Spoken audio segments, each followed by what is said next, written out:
Hello my darlings, welcome back to another video. Today we are continuing a Fluffy Bird fanfic reading. I left off the last one with a tease of some smut, and I got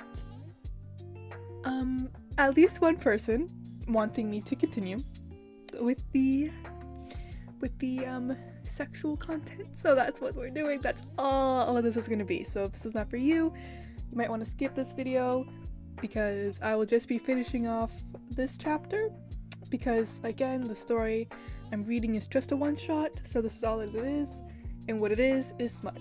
So yeah, I'm gonna leave off kind of where I ended the last video, so I'm not gonna read the entire chapter from the beginning. I'm gonna start when it starts getting a little steamy, you know what I'm saying? So this is one shots by Yarn and Wire on Smutpad, Wattpad, and yeah, let's get right into it. I still don't see how this is meant to work. I'm much too tall for it. The sound of a chair being dragged across the floor suddenly grating on his ears. He debated just telling the other they should go to the bed or something. Those thoughts were immediately interrupted by a feathered hand grabbing at his hips and pulling him back. Robin grinded up against him, running his hands down to his thighs and squeezing them. You should have told me sooner that you liked being told how pretty you are. Robin reached a hand around and gently placed a hand on his cock, earning a sharp grasp. I'm not... The smaller man responded by thrusting against him and began to stroke his member.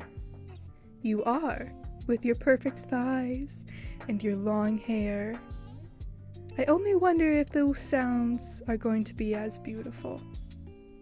Suddenly, Robin pulled away from Harry. The large man shifted against the table and suppressed desperate whimpers at the loss of touch, but quickly was silenced from the sound of an unzipped fly. He listened to the trousers lowering and pants being shoved down before hands once again placed themselves on his thighs, squeezing them gently. Something he hadn't expected to feel was Robin to slide in between his thighs. But when he felt their cocks being dragged alongside each other, he wasn't necessarily complaining. Harry let out a quiet whine, just slightly rocking his hips back and forth to try and chase that feeling. He'd never felt so desperate to be touched before, and he hated to admit that he adored feeling hopeless. Aw, so cute, Robin cooed softly, before beginning to roll his hips at a slow pace. He wanted so badly to be selfish and go fast and hard to get what he wanted faster. But this time was for Harry. Besides, the noises he earned from taking it slower would be more than worth it in the end. He made sure that no matter how he angled himself, he was giving Harry as much friction as possible. Harry, despite his best efforts, was becoming a mess. He had his hand clutched over his mouth as he tried to keep quiet, not wanting to embarrass himself. Come on, love. Let me hear you. Can't, he gasped gently. Aw, why not? Don't you want to be my good boy? My pretty, perfect boy. Oh, that opened the floodgates. Being called that got Harry's mind all fuzzy. His moans spilled out against his hand. It was doing absolutely nothing to muffle him. He couldn't think of anything but how good he felt and how much he loved being told how much he pleased Robin, how much he adored him. It felt like heaven. He wished it never stopped. So obedient. What a good boy. Who's my good boy? The shorter man asked loudly, thrusting harder against Harry. Fuck, I'm your good boy, the long-haired man cried out, grasping at the tablecloth and squeezing handfuls of it into his tight fists. He felt so close already, squirming and gasping at everything he felt. He wanted to last longer, but he didn't want any of it to stop. So he only whimpered out that he was getting close. "Go ahead, baby. Go ahead and come for me," Robin said through his own grunts, moving harder and faster. Those words immediately broke Harry, causing him to climax then. He shut his eyes tight and moved his hips desperately as he came hard, continuing to move as he wrote out his orgasm. He desperately rocked himself back against Robin's cock, even after he was much too sensitive to enjoy it, only stopping when the other man pulled himself away. "Baby, slow down," hummed the usually abrasive man. "Deep breaths, dear. How are you feeling?" You, Harry pathetically whined out, still in his submissive and desperate headspace. "Oh, my poor boy," Robin chuckled. "Do you think you have enough energy to sit on your knees and keep your mouth open really wide?" He placed his hand on his own phallus. Harry didn't need to be told twice, immediately turning to face him and dropping to his knees. He opened his mouth wide, Robin knew he would have, and subsequently moved the hair out of the red man's face in order to see. "So good, even like this," he groaned softly. His hand moving up and down on his cock, he positioned himself to have his dick staring directly over his lover's face. He really did think that the other was beautiful, so this made a perfect view. He jerked his member fast, already so close to the edge and wanting to see Harry completely ruined.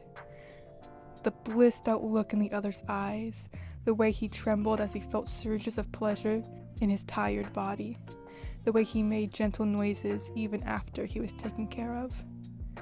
Fuck, he wasn't going to last long at all. His tipping point was when the red man whined and stuck his tongue out, a hand reaching out to put itself on the front of his hip. At that, Robin spilled his seed, thrusting forward into his hand and painting his boyfriend's face with thick ribbons of semen. He panted heavily and smirked down at him. "Good boy. You look even prettier with my cum all over your face." Harry just tried to lean forward and cuddle the other, still in need of attention and love, although this time in the form of aftercare. Robin begrudgingly helped him out, knowing that the other wouldn't be too efficient at doing it himself. He wiped his face with his handkerchief and gave him several kisses, having to hold Harry's hand for seconds at a time while he tried to clean. The tender moments hadn't lasted long, though. As soon as Harry cooed out for a more coherent thank you to the duck, Robin hummed out a "You're welcome," and left him to clean the mess by himself. After all, the entire thing was for the larger man. It's only fair if he cleaned up for it himself.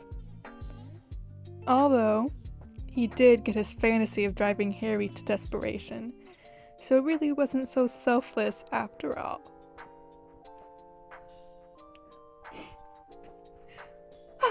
The end. You know, if y'all want me to do a little more focusing on this kind of content, just let me know. You know what I'm saying? Like, I don't mind having my roommates be all like, "What the fuck is this bitch doing?" You know, because I know they can hear me. You know what I mean? So, anyway, fuck them. I don't care. That's it for this video. If you like, let me know. I am doing a... Shh, cat, be quiet. I need 2 more seconds. Yeah. I'm doing a, another, another fanfic reading very soon. So that might be up before this video. If not, then it'll be up soon. And if you're interested, you can check it out. But I'm not gonna say what it is in case I'd be spoiling it. So yeah, that's all for me today. Okay? I'm done. cat. That is it for me today. If you liked, let me know in the comments. If you have recommendations, let me know. But just don't forget to drink water, a lot of water, and love yourself, because I love you. Okay? Bye-bye.